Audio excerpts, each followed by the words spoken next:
Hello, good morning ಎಲ್ರಿಗೂ ನಮಸ್ಕಾರ. Welcome back to I am Radhe. ಈಗ ಬೆಳಗ್ಗೆ 4:15 ಆಗಿದೆ. ಸೊ ನಾವು ಕದ್ರಿ ಪ್ರಯಾಣ ಮಾಡ್ತಾ ಇದ್ದೀವಿ ನಮ್ಮ ಮನೆ ದೇವರಿಗೆ. ಸೊ ಇವಾಗ ಸ್ನಾನ ಪೂಜೆ ಎಲ್ಲ ಆಗಬೇಕು. ನೋಡೋಣ ಬನ್ನಿ ವಿಡಿಯೋ ಹೇಗಿರುತ್ತೆ ಅಂತ. ನಾನು ಕದ್ರಿ ದೇವಸ್ಥಾನ ಕೂಡ ತೋರಿಸ್ತೀನಿ. ಹಾಗೆ ಲಾಸ್ಟಿಗೆ ಒಂದು ದಂಟಿನ ಸೊಪ್ಪಿನ ರೆಸಿಪಿ ವಿಡಿಯೋ ಇದೆ, ಅದನ್ನು ಕೂಡ ಆ್ಯಡ್ ಮಾಡಿರ್ತೀನಿ. ನೋಡಿ ಎಂಜಾಯ್ ಮಾಡಿ. ಶ್ರೀರಾಮ್ ಜೈ ರಾಮ್ ಜಯ ಜಯ ರಾಮ್, ಶ್ರೀರಾಮ ಶ್ರೀರಾಮ ಶ್ರೀರಾಮ ಶ್ರೀರಾಮ. ನೋಡಿ, ನಮ್ಮ ಮನೆ ದೇವ್ರ ಪೂಜೆ ಎಲ್ಲ ಆಯಿತು ಬೆಳಿಗ್ಗೆ. ಇವಾಗ ತಿಂಡಿ ಎಲ್ಲ ಮಾಡ್ಕೋಬೇಕು. ತಿಂಡಿ ಎಲ್ಲ ಮಾಡಿಕೊಂಡು ನಾವು ಇವಾಗ ಹೊರಡ್ತಾ ಇದ್ದೀವಿ. ದಾರಿಯಲ್ಲಿ ಸಿಗ್ತೀನಿ. ನೀವಿಲ್ಲಿ ನೋಡ್ತಾ ಇರ್ಬೋದು, ನಾವು ಪೆಟ್ರೋಲ್ ಹಾಕಿಸ್ಕೊಳ್ಳೋದಕ್ಕೆ ನಿಂತಿದ್ದೀವಿ. ಬೆಂಗಳೂರಲ್ಲೇ ಪೆಟ್ರೋಲ್ ಹಾಕಿಸ್ಕೊಂಡ್ಬಿಟ್ವಿ, ಯಾಕಂದರೆ ಮಧ್ಯದಲ್ಲಿ ಸುಮ್ಮನೆ ಮೇನ್ ರೋಡಲ್ಲಿ ಎಷ್ಟು ದೂರ ಅದು ಇದು ಟೆನ್ಷನ್ ಬೇಡ ಅಂತ ನಾವು ಯಾವಾಗಲೂ ಹೊರಡೋಕ್ಕೆ ಮುಂಚೆನೇ ಹಾಕ್ಸ್ಕೊಂಡ್ಬಿಡ್ತೀವಿ. ನಾವಿಲ್ಲಿಂದ ಯಶವಂತಪುರ ಮೇಲೆ ಹೋಗ್ತಾ ಇರೋದು. ನೀವು ನೋಡ್ಬೋದು ಇಲ್ಲಿ ರೋಡು ಹೇಗಿದೆ. ಇದು ಏರ್ಪೋರ್ಟ್ ರೋಡು. ಫುಲ್ಲು ಮಂಜು ಥರ ಇದೆ. ಯಾವುದೋ ಬೇರೆ ಊರಿಗೆ ಬಂದಿದ್ದೀವೇನೋ ಅನಿಸುತ್ತೆ. ಬೆಂಗಳೂರು ಅಷ್ಟು ಚಳಿ ಇದೆ ಇವಾಗ.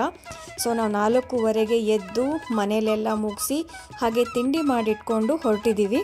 ನೋಡಿ ಎಷ್ಟು ಮಂಜಿದೆ, ಒಂಥರ ಚೆನ್ನಾಗಿರುತ್ತೆ. ಬಟ್ ಈ ವೆದರ್ಗೆ ನಮಗೆ ಹುಷಾರಿಲ್ದಂಗೆ ಆಗಿಬಿಡತ್ತೆ. ಅದೊಂದು ನಾವು ಕೇರ್ ತೊಗೊಂಡ್ರೆ ಈ ವೆದರ್ ಚೆನ್ನಾಗಿರುತ್ತೆ. ಇನ್ನು ನೀವಿಲ್ಲಿ ನೋಡ್ತಾ ಇರ್ಬೋದು, ಇದು ಕರ್ನಾಟಕ ಬಾರ್ಡರ್, ಕರ್ನಾಟಕ ಮತ್ತು ಆಂಧ್ರ. ನೋಡಿದ್ರಲ್ಲ, ವಂದನೆಗಳು ಕರ್ನಾಟಕ ಅಂತ ಇದೆ. ಇಲ್ಲಿಗೆ ಹೋಗೋ ಅಷ್ಟೊತ್ತಿಗೆ ಆಲ್ಮೋಸ್ಟ್ ಸ್ವಲ್ಪ ಬಿಸಿಲು ಬಂದುಬಿಟ್ಟಿತ್ತು.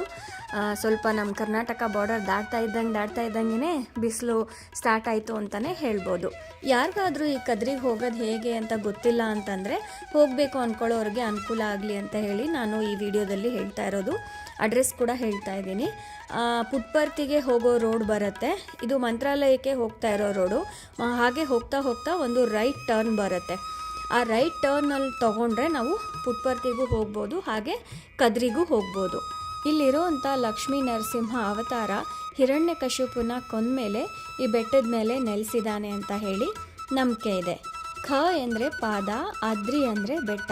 ನರಸಿಂಹನ ಪಾದದ ಚಿಹ್ನೆ ಇರೋ ಬೆಟ್ಟ ಆಗಿರೋದ್ರಿಂದ ಈ ಊರಿಗೆ ಖದ್ರಿ ಅಂತ ಹೇಳಿ ಕರೀತಾರೆ. ಖದ್ರಿ, ಕದಿರಿ, ಖಾದ್ರಿ ಈ ಥರ ಎಲ್ಲ ಕರೀತಾರೆ. ಇಲ್ಲಿ ದೇವರು ಬಂದು ಅಷ್ಟಭುಜ ನರಸಿಂಹ ಮೂರ್ತಿ ಇರೋ ಈ ದೇವಾಲಯ ತ್ರೇತಾಯುಗ ಕಾಲದ್ದು ಅಂತಲೂ ಹೇಳ್ತಾರೆ.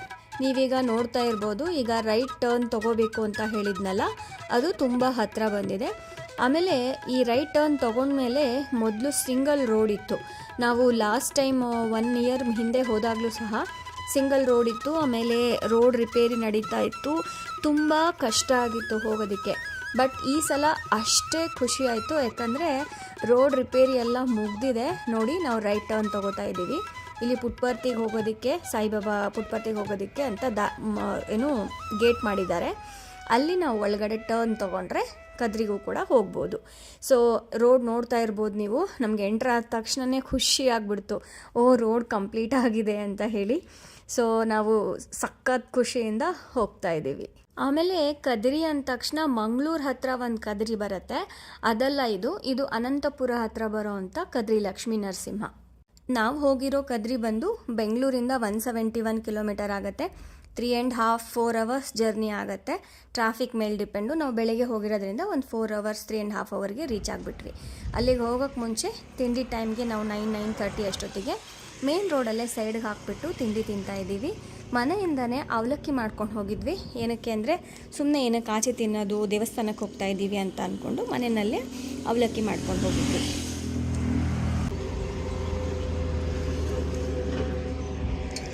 ನಾವು ಕದ್ರಿ ಊರಿಗೆ ರೀಚ್ ಆದ್ವಿ. ರೀಚ್ ಆದ ತಕ್ಷಣವೇ ಅಲ್ಲೊಂದು ಪುಷ್ಕರಣಿ ಎಲ್ಲ ಬರುತ್ತೆ. ಪುಷ್ಕರಣಿ ಅಷ್ಟೊಂದು ನೀಟಾಗಿ ಇವಾಗ ಮೇಂಟೈನ್ ಮಾಡಿಲ್ಲ ಅವರು. ನಾವು ಲಾಸ್ಟ್ ಟೈಮ್ ಹೋದಾಗ ನೀರೆಲ್ಲ ಚೆನ್ನಾಗಿತ್ತು. ಈ ಸಲ ಅಷ್ಟೊಂದು ಚೆನ್ನಾಗಿ ಅನ್ನಿಸ್ಲಿಲ್ಲ. ಆ ಪುಷ್ಕರಣಿಯಿಂದ ಮುಂದೆ ಹಾಗೆ ಬಂದರೆ ರೈಟ್ ಸೈಡ್ಗೆ ದೇವಸ್ಥಾನದೇ ಪಾರ್ಕಿಂಗ್ ಎಲ್ಲ ಇದೆ. ಪೇ ಮಾಡಿ ಪಾರ್ಕ್ ಮಾಡಬೇಕು. ಅಲ್ಲಿಗೆ ಹೋಗಿ ಪಾರ್ಕ್ ಮಾಡಿ ನಾವು ದೇವಸ್ಥಾನಕ್ಕೆ ಹೋದ್ವಿ. ನೀವು ನೋಡ್ಬೋದು, ಲೆಫ್ಟ್ ಸೈಡ್ಗೆ ದೇವಸ್ಥಾನದ ಕಳಶ ಕಾಣಿಸ್ತಾ ಇತ್ತು. ಇದು ಒಳಗಡೆ ದೇವಸ್ಥಾನ. ತುಂಬ ದೊಡ್ಡದಾಗಿ ವಿಶಾಲವಾಗಿದೆ. ತುಂಬ ಇಷ್ಟ ಆಗುತ್ತೆ ಈ ದೇವಸ್ಥಾನ, ಯಾಕಂದರೆ ತುಂಬ ಹಳೆಯ ದೇವಸ್ಥಾನ. ಹೀಗಾಗಿ ತುಂಬ ವಿಶಾಲವಾಗಿದೆ. ಹಾಗೆ ಕಂಬಗಳು ಅವೆಲ್ಲ ತುಂಬ ದೊಡ್ಡ ದೊಡ್ಡ ಕಂಬಗಳಿವೆ. ಆಮೇಲೆ ಇತಿಹಾಸನೂ ಅಷ್ಟೇ, ನಾನು ಇನ್ನೊಂದು ವಿಡಿಯೋದಲ್ಲಿ ನಿಮಗೆ ಡೀಟೇಲ್ ಆಗಿ ಬೇಕಂದರೆ ಎಕ್ಸ್ಪ್ಲೇನ್ ಮಾಡ್ತೀನಿ ಇನ್ನೊಂದು ಸಲ ಹೋದಾಗ. ಇದಕ್ಕೆ ಇತಿಹಾಸನೂ ಅಷ್ಟೇ ತುಂಬ ಹಳೆಯ ಇತಿಹಾಸ ಇದೆ. ಈ ದೇವಸ್ಥಾನ ಈಗಿನ ಕಾಲದ್ದಲ್ಲ, ಸತ್ಯಯುಗದ್ದು ಅಂತಲೂ ಹೇಳ್ತಾರೆ. ಹೀಗಾಗಿ ನಾನು ಸರಿಯಾಗಿ ತಿಳ್ಕೊಂಡು ನಿಮಗೆ ಇನ್ನೊಂದು ವಿಡಿಯೋದಲ್ಲಿ ಇನ್ಫಾರ್ಮೇಷನ್ ಕೊಡ್ತೀನಿ. ಹಾಗೆ ನೀವು ದೇವಸ್ಥಾನ ದರ್ಶನ ಎಲ್ಲ ಆದಮೇಲೆ ಊಟದ ವ್ಯವಸ್ಥೆನೂ ಇರುತ್ತೆ. ತುಂಬ ಕಾಯಬೇಕಾಗತ್ತೆ, ಅಲ್ಲಿ ಊಟದ ವ್ಯವಸ್ಥೆನೂ ಇದೆ. ಸೊ ನಾವು ಅಲ್ಲೇ ಊಟ ಮಾಡಿಕೊಂಡು ಹಾಗೆ ದೇವಸ್ಥಾನಕ್ಕೆ ಬಂದಮೇಲೆ ಅದು ಇದು ಅಂತ ಚಿಕ್ಕ ಪುಟ್ಟ ಶಾಪಿಂಗ್ ಇರುತ್ತಲ್ಲ, ಅದನ್ನೂ ಸಹ ಮಾಡಿಕೊಂಡು ನಾವಲ್ಲಿಂದ ಹೊರಟ್ವಿ. ನೀವು ಇಲ್ಲಿ ನೋಡ್ತಾ ಇರ್ಬೋದು, ನಾವು ವಾಪಸ್ ಬರ್ತಾ ಇದ್ದೀವಿ. ಇದು ಬೆಂಗಳೂರಿಗಿಂದ ಕದ್ರಿಗೆ ಹೋಗಿ ಬರೋದು ಅಂದರೆ ಫುಲ್ 1 ಡೇ ಪ್ಲ್ಯಾನ್ ಅಂತಲೇ ಹೇಳ್ಬೋದು. ಯಾಕಂದರೆ ವಾಪಸ್ ಬರೋ ಅಷ್ಟೊತ್ತಿಗೆ ರಾತ್ರಿ ಆಗಿರುತ್ತೆ. ಯಾಕಂದರೆ 4 ಅವರ್ಸ್ ಹೋಗೋದಕ್ಕೆ, 4 ಅವರ್ಸ್ ಬರೋದಕ್ಕೆ, ಮತ್ತು ಅಲ್ಲಿ ಸ್ವಲ್ಪ. ನಮ್ಮ ಕದ್ರಿ ಪ್ರಯಾಣ ಹೀಗಿತ್ತು. ನಾನು ಆಗಲೇ ಹೇಳ್ದಾಗೆ ದಂಟಿನ ಸೊಪ್ಪಿನ ಪಲ್ಯದ ರೆಸಿಪಿ ಕೂಡ ಹಾಕಿರ್ತೀನಿ, ಅದನ್ನು ಕೂಡ ನೋಡಿ. ಹಾಗೆ ಯಾರಾದರೂ ಸಬ್ಸ್ಕ್ರೈಬ್ ಮಾಡದೆ ನೋಡ್ತಾ ಇದ್ದರೆ ಸಬ್ಸ್ಕ್ರೈಬ್ ಮಾಡಿ.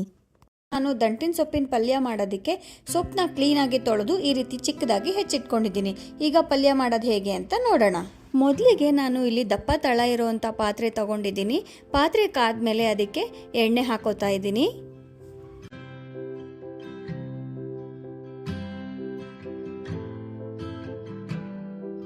ಎಣ್ಣೆ ಕಾದ್ಮೇಲೆ ಸಾಸಿವೆ, ಜೀರಿಗೆ, ಉದ್ದಿನಬೇಳೆ, ಕಡಲೆಬೇಳೆ ಹಾಕ್ಕೊಂಡು ಸ್ವಲ್ಪ ಫ್ರೈ ಮಾಡ್ಕೊತಾ ಇದ್ದೀನಿ.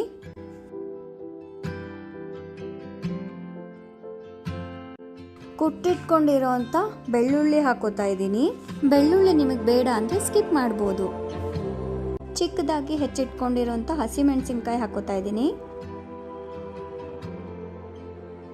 ಹಾಗೆ ಚಿಕ್ಕದಾಗಿ ಹೆಚ್ಚಿಟ್ಕೊಂಡಿರೋಂಥ ಈರುಳ್ಳಿ ಕೂಡ ಹಾಕೊಂಡಿದ್ದೀನಿ. ಹೆಚ್ಚಿಟ್ಕೊಂಡಿರೋಂಥ ಟೊಮೆಟೊ ಹಾಕೋತಾ ಇದ್ದೀನಿ.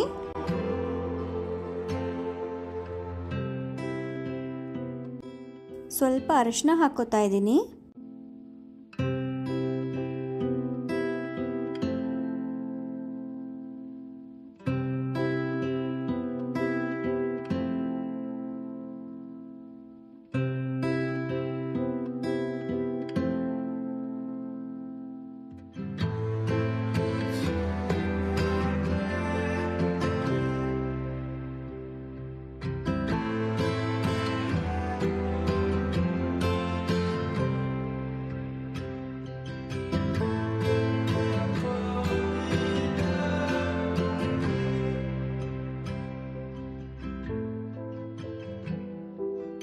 ಚೆನ್ನಾಗಿ ಮಿಕ್ಸ್ ಮಾಡಿದ್ಮೇಲೆ ಒಂದು 5 ನಿಮಿಷ ಲೋ ಫ್ಲೇಮಲ್ಲಿ ಬೇಯೋದಕ್ಕೆ ಬಿಡಬೇಕು. ನೀರು ಏನೂ ಹಾಕಬಾರ್ದು, ಅದು ಹಬೆನಲ್ಲೇ ಬೇಯುತ್ತೆ. ನೀವಿಲ್ಲಿ ನೋಡ್ಬೋದು ಹೇಗೆ ಬೆಂದಿದೆ ಅಂತ ಹೇಳಿ. ಮತ್ತೆ ಒಂದು 5 ನಿಮಿಷ ಬೆಂದಾದಮೇಲೆ ಈಗ ನಾನು ಮುಚ್ಚಳ ತೆಗೆದ್ಬಿಟ್ಟು ರುಚಿಗೆ ತಕ್ಕಷ್ಟು ಉಪ್ಪು ಹಾಕ್ತಾ ಇದ್ದೀನಿ. ನನ್ನ ಚಾನಲ್ನ ಯಾರಾದರೂ ಮೊದಲನೇ ಸಲ ನೋಡ್ತಾ ಇದ್ದರೆ ಪ್ಲೀಸ್ ಸಬ್ಸ್ಕ್ರೈಬ್ ಮಾಡ್ಕೊಂಡು ನೋಡಿ. ಹಾಗೆ ಬೇರೆ ರೆಸಿಪಿಗಳು ಕೂಡ ಇದೆ, ಅದನ್ನು ಕೂಡ ಚೆಕ್ ಮಾಡಿ. ಈಗ ಉಪ್ಪು ಹಾಕಿ ಚೆನ್ನಾಗಿ ಮಿಕ್ಸ್ ಮಾಡಿ ಇನ್ನೊಂದು 2 ನಿಮಿಷ ಹಬೆನಲ್ಲಿ ಬೇಯೋದಕ್ಕೆ ನಾನು ಬಿಡ್ತೀನಿ.